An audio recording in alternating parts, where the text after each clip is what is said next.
Welcome back to another episode of the Lost Codex, your source of lore dedicated to the people, places and history of Azeroth's universe. We carry on where we left off in our previous History of the Night Elves episode, as the War of the Ancients reached its zenith. Today, we explore the desperate battle between the wild gods of Kalimdor and the demons of the Burning Legion, the climactic events within the capital of Zin-azshari, and the resulting world-changing event that would shake the very foundations of the world. Let us begin. As the kal'dorei resistance clashed against the Legion, Queen Azshara realized that not only had the Highborn of Suramar turned away from her, but that also her closest ally, Xavius, had perished at the hands of Malfurion. Prior to the assault on zin-azshari, the Queen's counselor Xavius had been twisted into the first demonic satyr by Sargeras himself. Xavius had been hell-bent on seeking revenge against Malfurion for killing him earlier in the war, and with his newfound powers, believed he had all he needed to destroy the young druid. Despite Xavius' power, Malfurion, along with the help of a young archer named Chandris Feathermoon, brought the satyr lord a swift demise as he transformed a single arrow shaft into a living, growing tree.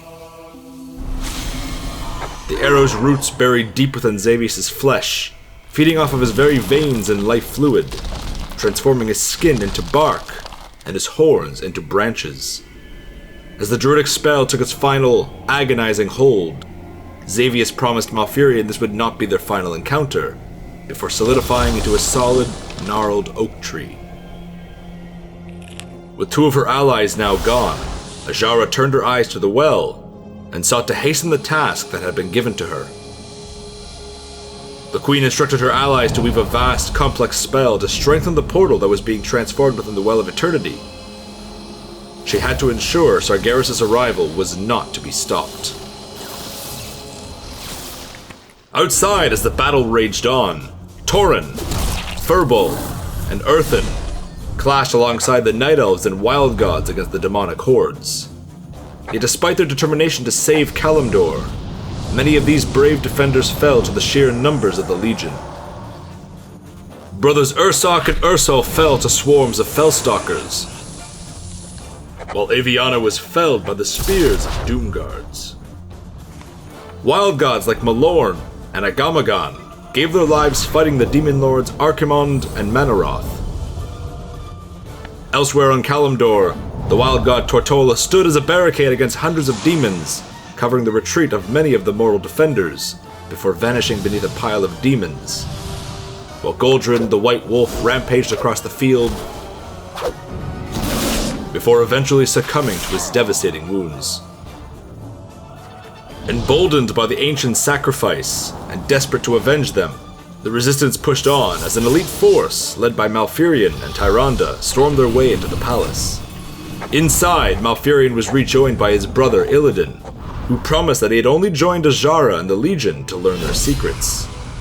Malfurion did not trust his brother, nor the fell-marked scars and glowing eyes he now possessed, but knew Illidan's help would be required if they were to succeed.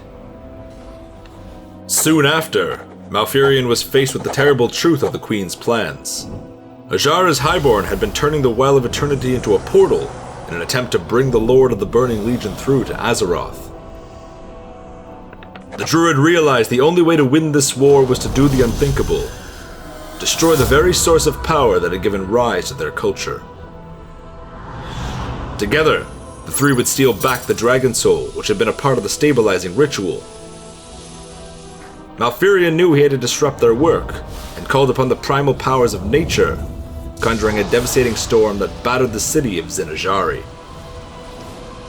Destructive winds and terrifying lightning strikes lashed out against both Demon and Highborn, devastating their ranks by the hundreds. Malfurion's spell had worked. The Highborn's desperate attempts to stabilize the well had been disrupted. The vast arcane ritual had begun to unravel. The normally calm surface of the well trembled and buckled in on itself, forming an enormous vortex in the heart of the well. Sargeras, mere moments away from crossing over through the portal and into Azeroth, was torn back through the twisting nether, along with his demonic lieutenants and most of the demons that had been brought to Azeroth. All around them, the land began to crack and heave, as parts of the palace began to shift, give away. As Malfurion and his allies fled the collapsing palace, Azshara's greatest fear became a reality. Her future, Sargeras' future, was not to be.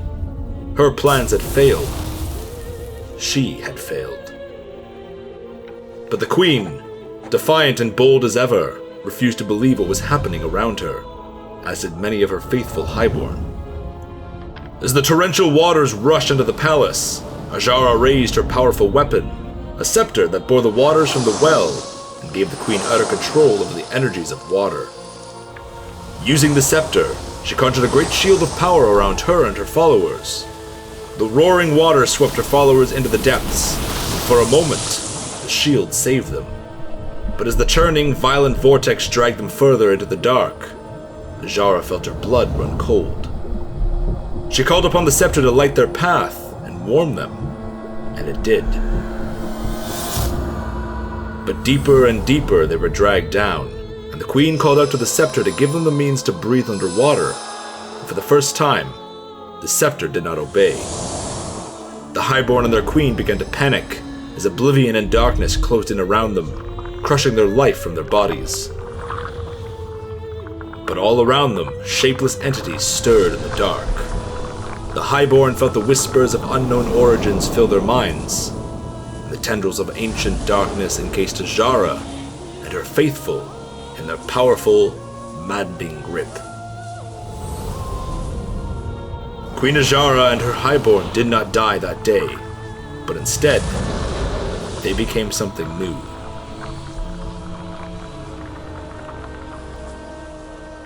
Back in the Night Elf capital, as the palace vanished beneath the waves, the surrounding landscape cracked and crumbled and disappeared into the ever-increasing vortex.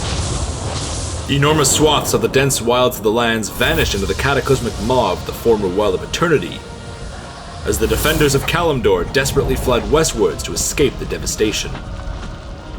To the northeast, the highborn of Suramar had faced near destruction of their own, as Legion forces had been redirected to march on the rebellious Night Elf city. The Wild God Ashamain intercepted. The Panther Wild God tore through the ranks of demons with determined ferocity, before engaging the Pit Lord commander that led the armies. Although Ashamain was dealt a fatal blow by the Pit Lord, the Panther Wild God took down the writhing commander, sinking her fangs into his throat before he consumed the surrounding area in a great explosion of fellfire. Ashamain's sacrifice had bought the Highborn the time they needed, allowing the Night Elf sorcerers to conjure a vast shield that would protect Suramar from the approaching cataclysm.